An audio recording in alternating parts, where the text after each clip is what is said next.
As I entered the classroom, everyone stopped talking and looked in my direction. I thought it would be the same as before. They would laugh at me, call me a monster. But Tom, the guy who bullied me most, came up to me and asked me for an autograph. "Hi, my name's Oliver. What you see now is not my image. I don't have a wig and lenses. I always look like this, and that's the way I've looked since I was born.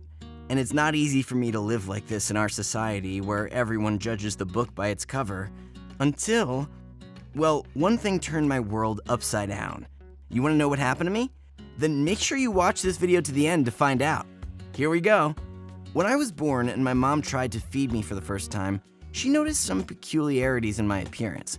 Well, I had a huge white birthmark on my head, and it stood out against my olive skin. It was on the left side and went straight down to my left eye. The color of my left eye was different. It was light blue, almost transparent, while my right eye was dark brown. As my mom later told me, at first, she was even scared. She demanded the doctors carefully examine me and do something about it. But all of them shrugged and said this was just a feature of my skin. And it's better not to interfere with the natural course. Otherwise, the consequences might be dangerous and may provoke some serious diseases.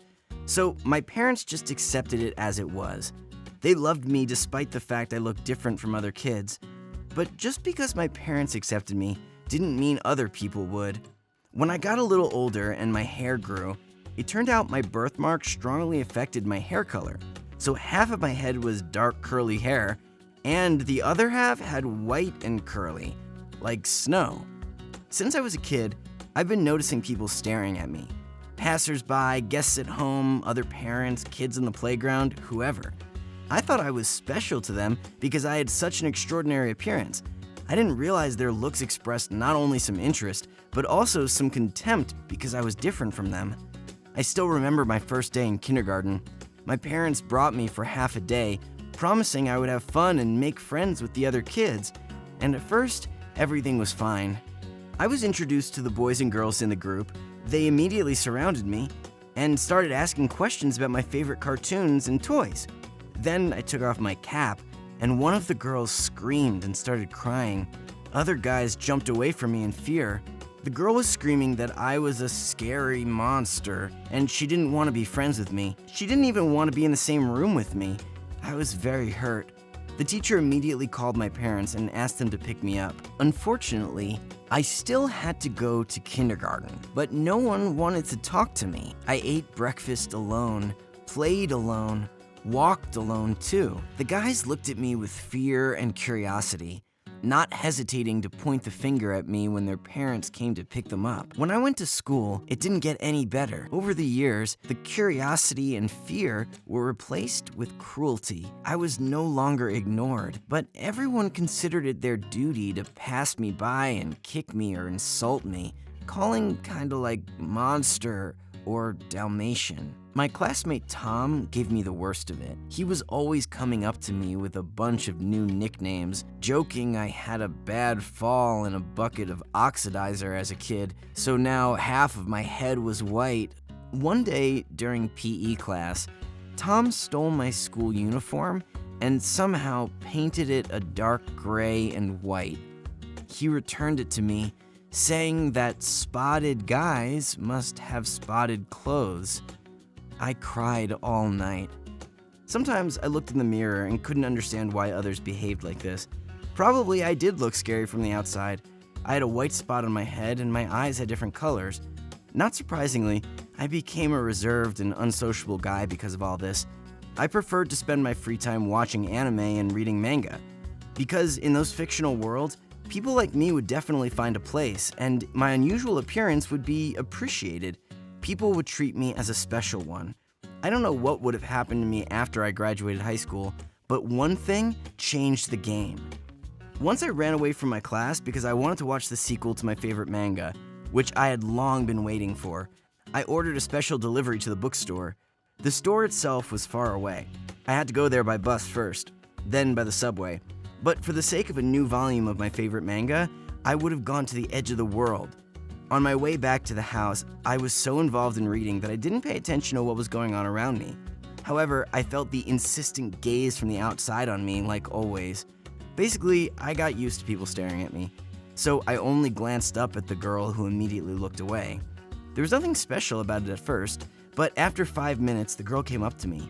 She introduced herself as a fashion blog photographer, and she was very impressed with my appearance. She gave me her business card and invited me to a photo shoot for free.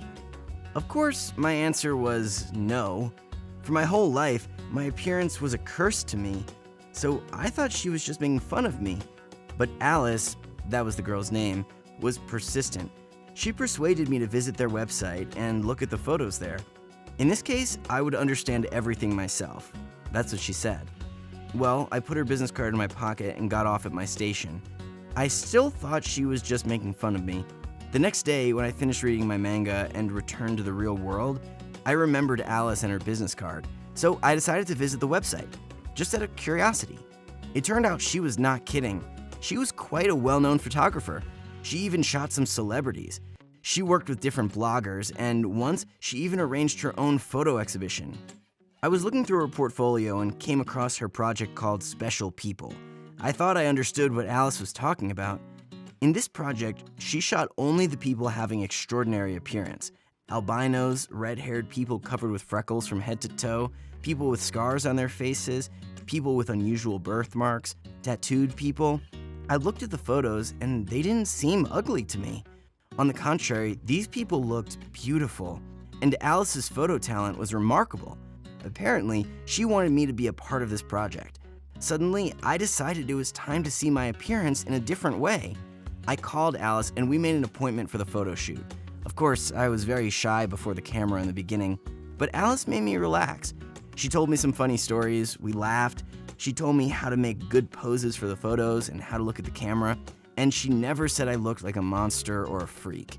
The photos were awesome. Alice immediately posted them on her blog, and she also shared our photos with one of the magazines who agreed to publish her Special People project. After a while, I started reading comments on Alice's website and social media. People gave only positive reviews about my photos. Some people even said I was beautiful and my appearance was unique. Just imagine, I was no longer a disgusting and scary monster. Now I was a handsome guy with a unique appearance. I couldn't believe it. One day, Alice called me and said a man wanted to meet me. He saw my photos on her website and he had an offer for me. I hadn't expected anything, but this person turned out to be a well-known director who was planning to shoot a science fiction film. Mr. Cowell, that was the man's name, said I was the perfect candidate for the part of the main villain. Like, this part was just for me, and he would be happy to see me in his movie. So I agreed, and my life started spinning at some crazy speed. Rehearsals, classes, and shootings, voice acting, drama classes, text. It turned out making a movie is a long and complicated but exciting process. You know, I've always thought the phrase "woke up famous" was just a metaphor, but that's what happened to me in my life. After the movie's premiere in the cinemas, my phone started exploding with calls from journalists and agents who wanted to talk to me or invite me to their project. The critics praised my acting, and the audience liked the villain with such an unusual appearance. Anyway, I became famous. But when I thought about going back to school, my euphoria from the success just passed away. I was sure no matter my classmates' attitude toward me, things would never change. But when I entered the classroom, everyone immediately stopped talking and looked in my direction. I expected them to laugh at me, calling me a monster as they always did. But Tom, the guy I hated most, came up to me first and asked me for an autograph. Then he apologized for bullying me all the time. He admitted he was wrong.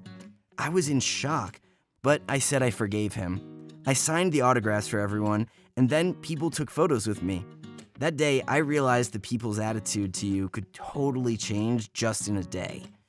Would you forgive abusers if you were in my shoes? Or would you take revenge and mock them, taking advantage of your position? Write your answers in the comments below. Click thumbs up if you enjoyed my story. Subscribe to our channel to watch more interesting stories. Click the bell button to turn the notifications on, and always stay tuned. See you, and thanks for watching.